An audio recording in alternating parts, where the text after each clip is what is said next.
What's up guys, my name is Chris, or TaintedCatalyst, and today I'm bringing you a Pokemon Wi-Fi battle. It's against Scorpion122178, the same guy that I battled last week when he was using an OU team, but this time it's actually UU. He made a UU team, and yeah, I decided to battle him. The reason I battle him again so soon is because it's hard to find games. I've checked on Smogon and GameFAQs and oh, excuse me, and yes, I don't know, sometimes it's just hard to find a game. And so he was available to play, and so I had a battle against him.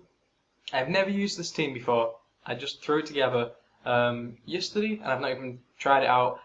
So hopefully we'll see what it's like. Yeah, it seemed like it should be a good team. This is a really long intro, so I'm sorry, we're just going to get straight into the game. So, I lead off with... Oh, well, kind of getting a bit ahead of myself here. Okay, I lead off with my Persian. Excuse me. And he leads off with his Omastar. I go for the Fake Out, not knowing how much it'll do. I have Life Orb, and it does nothing to him. It was so pointless. I should have just U-turned out of there, but I decided, for some reason I felt like he was going to switch. Not really sure, maybe expecting a taunt or something.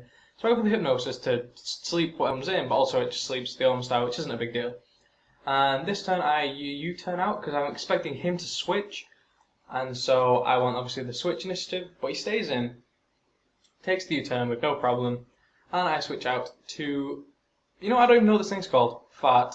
I had the Japanese name when I was making this, and still have no idea what it's called in English or even in Japanese. So I'm using the opportunity while he's asleep to set up the Toxic Spikes. And luckily for me, he stays asleep for quite a few turns. He almost gets max, I think it's 4 it was. And I get my double layer of Toxic Spikes up. I know he's got Claydol on his team, so I'm trying to think about how I can work around the Claydol. Oh, excuse me. And he goes for Rain Dance this turn after he wakes up. I'm trying to think how I can work around the Claydol thing and maybe bring Persian back in at some point to go for the Taunt on it. And so, yeah, anyway, I send out my Persian and I go for the Fake Out again. Not sure why, to be honest with you. I don't know what I was thinking about. At this point, I was actually talking to my wife phone, and so I was kind of a little bit distracted at the start of it. And yeah, I go for that, and then I go for the Hypnosis again, which unfortunately misses, and he hits me with the Hydro Pump this turn, which will easily take down my Persian. So right, my plan to taunt the Claydol is kind of out of the window. So I send out my Mew, and I couldn't remember if this was physically defensive or especially defensive. And to be honest with you, I'm not even really sure what Hydro Pump is. I think Hydro Pump's a specially attacking move, and I go for the Calm Mind, not expecting it to do that much damage to me. And I'm like, okay, well, Mew's pretty much useless to me now. So I switch out and go to Slow King instead, which is, after I went to the team, my team to choose what to switch to, I pretty much face palmed. I was like, why didn't I just do this in the first place?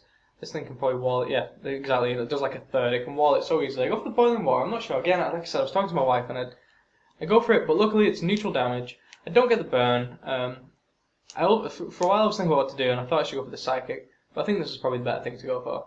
And I expect him to switch this turn, and so I go for the Kingdra. Now, I know that he's running a Hail team, and I almost went for the Fire Blast on that turn.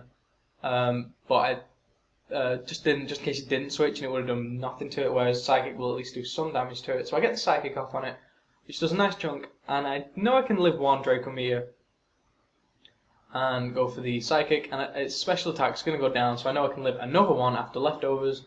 And I think this turn, well, he dies this turn. Now, my plan was, if I didn't bring him low enough to kill him, I would have just slacked off on my turn to get my health back.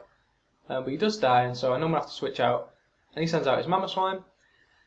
And so I switch out to get the Regenerator ability to get me some health back, and send out my Mew just for death fodder, because I know that Mew is pretty much useless to me right now. I messed up with him. Like I said, never used this team, and I'm sure he can be a good wall. I just forgot completely. I just didn't know. I mean, to be honest, it was just my noobiness. And so I send out my Fart, and I thought he might have gone for the Ice Shard just to lower the attack and the damage output of Eruption. This is a Scarfed. What's his name? I can't remember what this thing's called. Typhlosion. I do get a critical hit. I'm not sure if that mattered. But the critical hit along with the Force Sleep turn are pretty much the worst things that happen to him if the critical hit mattered. Now, on this turn, he gets up he gets off the Rapid Spin, sorry, which will clear his field. Excuse me, clear his field of hazards, and then he's able to spring in his Abomasnow. Abomasnow, is that what it's called? Which sets up the Hail, and I go for the. Well, I played it safe that turn, and I went straight for the Scald, which does get the burn this turn. Ultimately, it's not going to matter because on my turn, he wasn't aware that I had Fire Blast And so on my turn, I go for the Fire Blast, which takes him down in one hit, I think. Yeah, he sets up the Leech Seed, maybe expecting a switch, I'm not really sure. I don't think there's really too much he could have done to me anyway, so Leech Seed was probably the better thing he could have done. I think he thought maybe he could wall me a little bit better, but obviously I carry the Fire Blast. So that takes him down in one hit. Luckily I don't miss. And then he sends out this turn, I think it's his, it's Frostlass. This thing was a little bit of a pain, if I'm being honest. Excuse me. Being honest, the substitute was kind of annoying. I go for the Fire Blast, which hits it, takes out the sub, and I'm thinking to myself, well, Fire Blast isn't very reliable, there's not that much PP to it. Obviously with this thing having Snow Cloak, it's going to be able to eventually, have me miss one of the Fire Blasts, and then he'll have a free sub up, and then he can just do whatever he wants, so he can sub and sub away, and along with Leech Seed and Leftovers, he is basically taking no damage from substitute, so I switch out, and I go to my own Mamoswine, and he goes for the sub again, and this turn I think I go for the Stone Edge, since Frostlass is weak to rock, and I luckily hit it. And I know just said a moment ago that I didn't want to risk, playing around with the Fire Blast, but at this point, Stone Edge was all I really had to go for.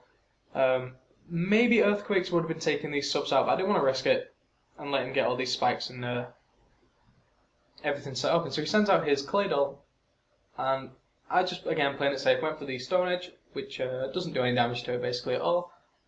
And he is able to get up a layer of spikes Stealth Rocks. And so I go for the Icicle Throw, hoping it'll kill him. And it leaves him probably around about 20 something to 30 HP. Maybe a little bit less than that, maybe in the teens. And then he sets up his rocks, and the Hail almost takes him out. And then the Leftovers obviously negates that. So I just go for the Ice Shard in case he switches. I don't want to waste an Icicle Drop or an Icicle Crash, whatever it's called. Sorry, I've got a...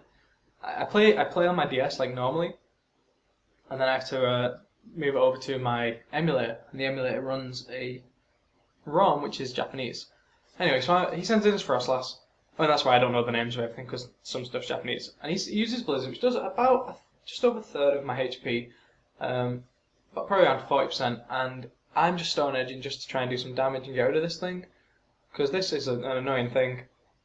But I know that he's gonna, if he keeps substituting up, then the trying to think what I'm talking about. If he keeps subbing, then obviously the eventually I'm gonna get enough Leftovers HP that the Stone Edge, not Stone Edge, the Blizzard's gonna be a 4-hit KO.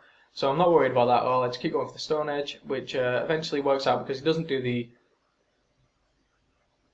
Can't remember what it's called. He doesn't go for the sub, he just goes straight for it, and then he EQ, well then he sends out almost down. I know I'm quicker than him because I'm fully invested in speed, and I EQ to take him out. So it was a very good game, Scorpion. Blah, jeez, cannot talk today, I'm so sorry. Very good game, Scorpion. There will be a link in the description to his channel. I did that in the last video as well, but I'll do it again.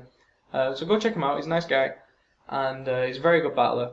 This was actually, I think this was his first UU game. I'm not positive. This is the first one he's ever had, but I know he doesn't often UU anyway. It's always OU. So this was brand new for him. So overall, the team. I mean, you can leave comments about his team. His team seemed pretty solid to me. I think I just got a little bit lucky with the sleep and then the crit, and then my Mamoswine being kind of resistant to a lot of his stuff.